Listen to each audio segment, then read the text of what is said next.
Welcome back, everyone. I'm the Bad Light Gamer, and we are here in our first video officially partnered with YouTube. Yay! Congratulations to myself, I guess. And thank you all to, helping make the channel what it is today. It's been a lot of work, and we just hit the starting line. It's one of those things that just blows my mind. And I respect a lot of YouTubers for making this track. It's definitely hard, and it's harder for some channels more than others. The tabletop community is big, but I wouldn't say it's the biggest, and it definitely can be hard for some channels to grow. So the fact that we even got this far means a lot. I just wanted to say thank you to everyone who's helped supported the channel, and now we'll have a lot more that we're going to be doing on the channel. We're going to be having access to some revenue so that we could start reinvesting into the channel. We'll be doing more events. Our live stuff is going to be a lot more fun because now we have access to some, chat functionality and all that kind of stuff. I'm very excited for what we got coming up. And so, thank you all so much. And similarly as to the last video, we'll just go by the whole spiel for plugging the channel. You all know what to do. But today we're going to be talking about one of the more interesting archetypes, I would say, in Dark Archive. This is definitely one of the ones that is a little weird to me, and its aesthetic is not my particular aesthetic, but it's definitely interesting, and it does provide some interesting kind of functionality in a sense. Today we're going to be talking about the Sleepwalker dedication. So the Sleepwalker archetype is very interesting because the whole premise is your character is in like a meditative stance between being awake and being asleep, and it gives them access to special mental magics that relate to sleep or dreams specifically. And you can also impose pseudo like daydreaming states onto other individuals as well with some of the feats from this dedication. It's very interesting. I would say that it is a very weird aesthetic to me personally, but some of the effects are really good. And the Sleepwalker is, I think, actually a really good archetype. In fact, let's go ahead and dive into the dedication itself. Alright, so this is one of those weird archetypes that start off at level 4, so if you're using the bonus archetype dedication rules, this one gets a little bit rough. It also requires that you're expert in occultism. That can be a little rough earlier, so level 4, that's a lot more understandable. But it's one of those things to keep in mind when picking up this archetype dedication. Now, the Sleepwalker essentially allows you to go into what's called the Daydream trance, right? Yes, Daydream trance, where you are essentially in a half-awake state. Now, during this state, you get a bonus of +1 circumstance, or is it status bonus to will saves, and the bonus increases to +2 if it's a mental effect. Now if your occultism gets to legendary, the bonus towards mental effects increases to +3. You still get just a general +1 to will saves, but if you're legendary in occultism, when it's a mental effect, it becomes +3. Now, you also get a -1 to perception and initiative checks. And you might be asking, initiative? That's strange. When you just use this in combat, really?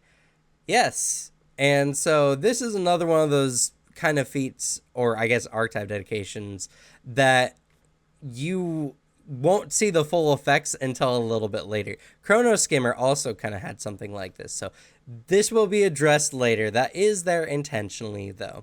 Now, when you're in your Daydream stance, you can always leave the Daydream stance using an action and making a will save against the higher of your class DC or your will. Or actually, no. I think you just make a... No, yeah, you must make a will save against your own class DC or spell DC, whichever is higher. So breaking out of the stance is actually potentially difficult depending on how good your will saves are. Now, again, class saves and spell DCs are a little bit lower kind of compared to at level stuff, so it shouldn't be hard to get out of it, and this will come up in a few of the feats as well, where you gotta remember that a lot of archetype dedications are not used for fighting bosses. This is, I think, something that people forget a lot often. Archetype dedications and a lot of feats in general are not designed to help you smash bosses. Bosses and powerful enemies are supposed to be more resistant to your abilities overall. So just something to keep in mind. But for the Daydream stance, it gives you some decent protections. And honestly, a minus to perception only really affects you if you have enemies that use a lot of stealth kind of actions. And a minus to initiative. A -1 isn't even really that bad, honestly. Infiltrate Dream is a very interesting feat to pick up as essentially your first feat of the archetype dedication beyond the dedication itself. And it's interesting. So essentially what this one does, it is called Infiltrate Dream. It allows you to kind of go into a lucid dreaming state of mind, and you spend about 10 minutes next to a sleeping target, which is creepy to say the least. And what's worse is that after the 10 minutes, you mentally walk into their dreams. Mentally, not physically. So during this state, your body's just kind of standing there, sitting there next to this person's body. It could be really weird. There could be some very bad situations with this, but it's a very cool ability overall. You essentially enter into their dream and can witness it as some kind of third-party observer. Nothing in the dream notices you or interacts with you, and you can see the events as they unfold. You make an occultism check against their will DC. Based on your level of success, you get information about a single target. If you critically succeed, you learn a piece of information directly relevant to the topic, unless the target would want to hide it. If so, you learn something related to the topic, but not a direct answer. So, more or less, you can ask them something along the lines of, what's the combination to your safe? If they're a greedy individual, they might say something more of like, oh, it's the birthday of my cat. But if they don't really care about money all that much, it's something that's not very important to them, they might just tell you the information directly. Now, if you get a success, you get a hint or clue about the topic. This clue will not be inaccurate, but it's cryptic or vague, or may be understandable only with additional information. So, like from the prior example, they might say, oh, I love my cat so much. Something like that. And you might have to figure out, okay, so what is it about the cat that is the answer to the safe? So that's another one. And then if you get a crit failure, the dream misleads you and you learn erroneous information. So more or less, this is a good way to find out information from a target. Now, after you use this effect, the target becomes immune for a week, so you cannot keep asking them questions. And there's no limit to the amount of times you can do this other than the 10 minutes it takes to get into the trance in the first place. And I guess the amount of time to, sift through the dreams. So this is a really good effect if you can get near sleeping targets, which can be pretty hard given the situation. But if you have certain spells or anything like that, that might make it more easy. Or poisons. There's actually a lot of poisons that can help induce a nigh unwakeable sleep. So this can give you some good options. And this is kind of a feat that's more roleplay based. You have to set up the situations. You have to be the one to kind of make it work. This one is not going to be easy to use, but it potentially could be very powerful depending on how ingenuitively you use this feat. Vision of Foresight is an amazing action, and this archetype dedication might have some spellcastingness to it, but there are definitely things from martial characters in this archetype, and this feat in particular is a really good one. This allows you to, as an action, you prep yourself for your next skill check or saving throw, depending, and it lasts until the end of your next turn. This is a great action to end your turn on if you have no other use, in lieu of making a third attack, because we all know third attacks are not worth it, people. Please do something else. But in lieu of a third attack, this is a great action to take. You can also take this at the beginning of your turn to make it so that your next athletics check to either trip, grapple, or do whatever to an enemy is better. And I actually didn't mention what this actually does. So during this time, you prep yourself for your next saving throw or skill check, and then you roll that with advantage. You roll twice, taking the better result, and this is a fortune effect. This is immensely powerful because it increases your accuracy bounding by a lot. If you're trying to grapple or trip an enemy, tripping enemies especially, this is really good because it allows you to much more accurately do so, and all it takes is an action and prep to do so. This also, if there's an enemy that is casting spells or is going to make you make a will save or some other kind of save in the immediate future, this is a good action to prep yourself up with. Not only that, but the only requirement is that you're in your daydream trance. So you can do this every turn as long as you're in your stance. That is pretty big. Now, the daydream trance, I don't think I mentioned this with the dedication itself. It lasts for a minute, and then once you wake up, for any reason, whether you break yourself out or not, you can't go back into it for a minute. So if this is a longer combat, daydream trance does have a little bit of a limitation. But at least for this feat in general, vision of foresight, you can allow yourself to essentially get advantage on checks. All it costs you is an action, and that's really good.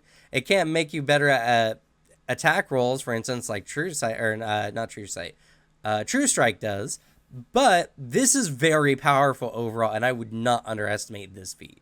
Dream Magic is if you're a spellcaster and you want to pick up some extra spells to add to your, well, not add to your list because this goes on to whatever occult casting you have access to. But essentially, you get to pick between one of two spells. You can either take a Dream Message or Sleep as an innate 4th level occult spell. Now, if you pick Sleep, you can only use it while in your Daydream trance, which is not going to be hard. The Daydream trance is pretty good, honestly, besides the drop to perception check. So you're probably going to be in it. It's kind of like a stance in a lot of ways, now that I think about it. You're going to be in it in combat probably a lot more often if you feel it's necessary, or if you want to access some of your abilities. Now, I'm going to just put up the spells here. And, for a few seconds, you can pause and read them, obviously. And I'm just going to finish talking up about this. So if you do not have access to spellcasting before this, or occult spellcasting before this, you become trained in occult spell DCs and spell attacks. Not only that, but you use wisdom as your key attribute rather than charisma, which is kind of the general key attribute for spellcasting. So overall, this is pretty good. Gives you some access to some pretty decent spells overall. And Sleep has some good synergy with some of the abilities of the Sleepwalker archetype. So it's a really good feat overall if you're a spellcaster, because I feel like a cult spellcaster can really get the most oomph out of this. But, maybe you're a martial character and you want to put people to sleep. I don't know. You only ever become trained, though. So it's not the best. But, I don't know. Your build, your choices. I also forgot to mention that you can pick this feat up twice to pick the other spell as well. So, it's good if you want to pick up some extra spells. That's it. Waking Dream is a good one because you get access to a unique focus spell. I think it's called the Waking Dream. Yeah, the Waking Dream focus spell. This also gives you a focus point, and similar to the last feat, if you're not trained in occult spellcasting, you now become trained in occult spell attack rolls and spell DCs, and wisdom is your spellcasting modifier. Now, I got it pulled up here because I'm going to read what the Waking Dreams focus spell does, as this one is unique to Dark Archive and the Sleepwalker archetype in general. So this one has a range of 60 feet. It's 2 actions, and you target one creature. You target a creature, and you make them make a will saving throw. If they critically succeed the check, nothing happens. If they succeed the check, they become distracted by the visions of the dreams and vivid imagery you put in front of them, making everyone concealed to them for 1 round. And if they fail the check, they become confused during this time, which, if you don't know what the confusion condition does, the confused condition is a very devastating condition. It makes you flat-footed for as long as you're confused, which is pretty intense, honestly. And not only that, but on your turns, you attack randomly. You must use all your actions to either strike or stride to strike a target at random as determined by the DM, and the DM can obviously have you have you take other actions to draw weapons and stuff like that, but you essentially lose control of your character during this time. And if you have no targets in sight, they attack themselves, which is pretty bad because not only are they confused, but the swirling images remain, meaning that everyone can become concealed. If you're against a lone target and all you and your allies use this conceal condition to kind of hide and remove themselves from this creature's view, it'll start attacking itself. Now, every time the creature takes damage, it can make a DC 11 flat check to remove the confused condition. Not only that, but at the end of every one of its rounds, it can make another will save to break the condition, breaking out of it on a success. Now, during this time, for their failure, you can sustain this spell for up to a minute using one of your actions to keep the creature confused and keep everyone concealed. That's pretty devastating. Not only that, but even if the creature does break does break the confused condition, everyone is still concealed to them until the end of the spell's duration, which is pretty nuts. Concealed, if you don't know, pretty much if you strike a concealed target, you must make a DC 5 flat check to strike them. It's pretty rough. And not only that, but enemies can use the concealed condition to hide and then stealth to essentially make the target flat-footed as they strike from the shadows, in a sense. It can be really, really bad. If they crit fail this check, the target gets no save at the end of its turns to break the effect. Now, Confused still allows you to break it if they take damage, but this does allow you to essentially let an enemy loose on its allies during the course of a battle, which could be pretty devastating. And overall, this is a really strong focus spell and a really good feat overall. Unfortunately, it's come, guys. I've tried my best to save you from the vocabulary of the writers of this book. And here we are, finally a feat that I can't hide it anymore. Oniric influence. Oniric, if you didn't know, just means in relation to dreams. That's it. That's all it means. It's a very complicated word for no reason. It could just be like dream-like suggestion, because essentially what happens is while you're in someone's dream, while you're infiltrating someone's dream using the feat that we mentioned before, you can implant an idea or a suggestion into them. This uses the same effects as the subconscious suggestion spell, which I'm going to go ahead and put up right here while I kind of finish up talking about this. Now, the target will make a will save against the lowest of your, or the highest, sorry, of your spell DC or class DC. And not only that, but the trigger can be up to a week away. So whatever trigger you set for this individual will be triggered, up to a week. And when they perform the action of your suggestion, they remember the actions in a very hazy state and might not even realize what they've actually done, depending on the scenario. This is a very powerful effect, and suggestion spells in general are very powerful effects, as they allow you to essentially make a target do something that you want them to do. Now, this has a lot of uses for it, and this is very much like Inception, that movie, where you can go into people's mind. Like, the Sleepwalker is all of Inception, essentially, more or less. You go in, you do some subconscious suggestions to someone, they wake up, and they go about their business until, they shoot the president or something like that. Now, obviously, the target cannot take intentionally self-destructive actions, nor actions that go highly against their own interests. So shooting the president might not be something they might be able to do. But there's a lot of things that this can be used for, and overall, it makes the Sleepwalker dedication a very manipulative, very behind-the-scene kind of character.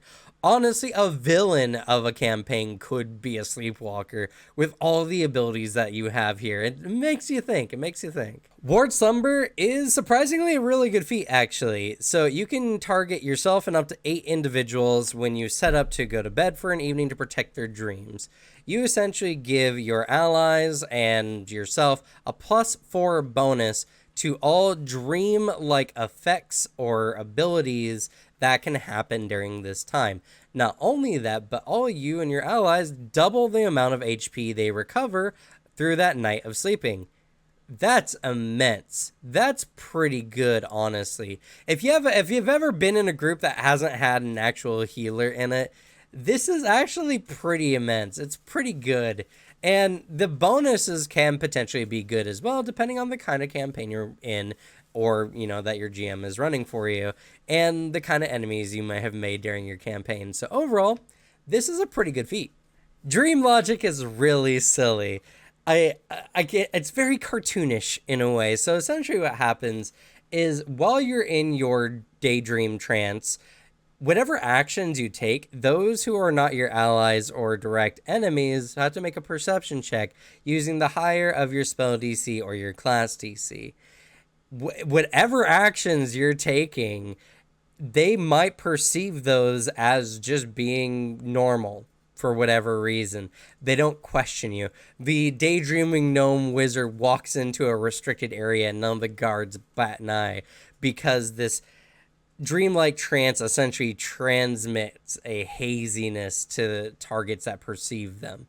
It's very interesting. It's very good. Now, if you use a hostile action against a target, this immediately breaks effect. Or if your allies use a hostile action against the target, same thing.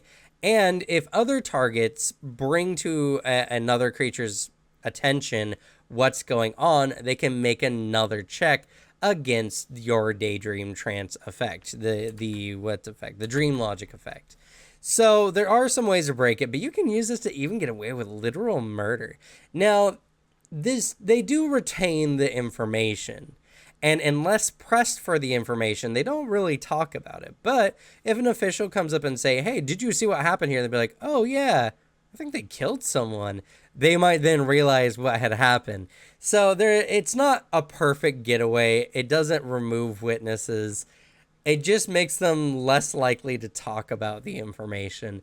And this can be really fun. You can literally sneak into a whole enemy base just using your daydream trance, which is pretty cool, honestly. Shared Dream is interesting. So what it does is essentially you can cast Dream Cancel at will without expending a spell slot and with no kind of limitations. You can do this as much as you want. Now, you can target up to 12 creatures and they have to be willing, but essentially what Dream Council does is it lets you and up to 12 individuals chat in a dreamscape without having to worry about any kind of divination or spying. Unless the target can walk into dreams, this is a completely private conversation. This can be immensely powerful depending on if you're going against a strong spellcaster or an enemy that has access to people with divination magics to spy on you for. So this is a pretty good action overall, and I can understand, unlike some other spells, this spell is purely for talking. It's purely for roleplay or utility, you could say. So yeah, you can just use Dream Cancel whenever you want. That's a eighth level spell that you can just use at will an unlimited number of times a day. That's pretty good. Ever Dreaming, the ultimate skill of the Sleepwalker archetype dedication. You know when I mentioned the initiative thing earlier? Yeah, so this is where this comes into effect. Your character can be perpetually in the daydreaming trance. There's no limitations, nothing. You can just be perpetually in that state, getting bonuses to will saves and especially against mental effects. And not only that, it only costs a -1 to perception and a -1 to initiatives. That's pretty good. Honestly, I could see a character just perpetually being in the daydreaming trance because that's a pretty good cost and it allows you to use many of your effects without having to worry about it. Now, the other benefit and the crazy thing about it as well is even if you're asleep, you can act. Now, you are slowed 2 for the duration, right? Slowed 2?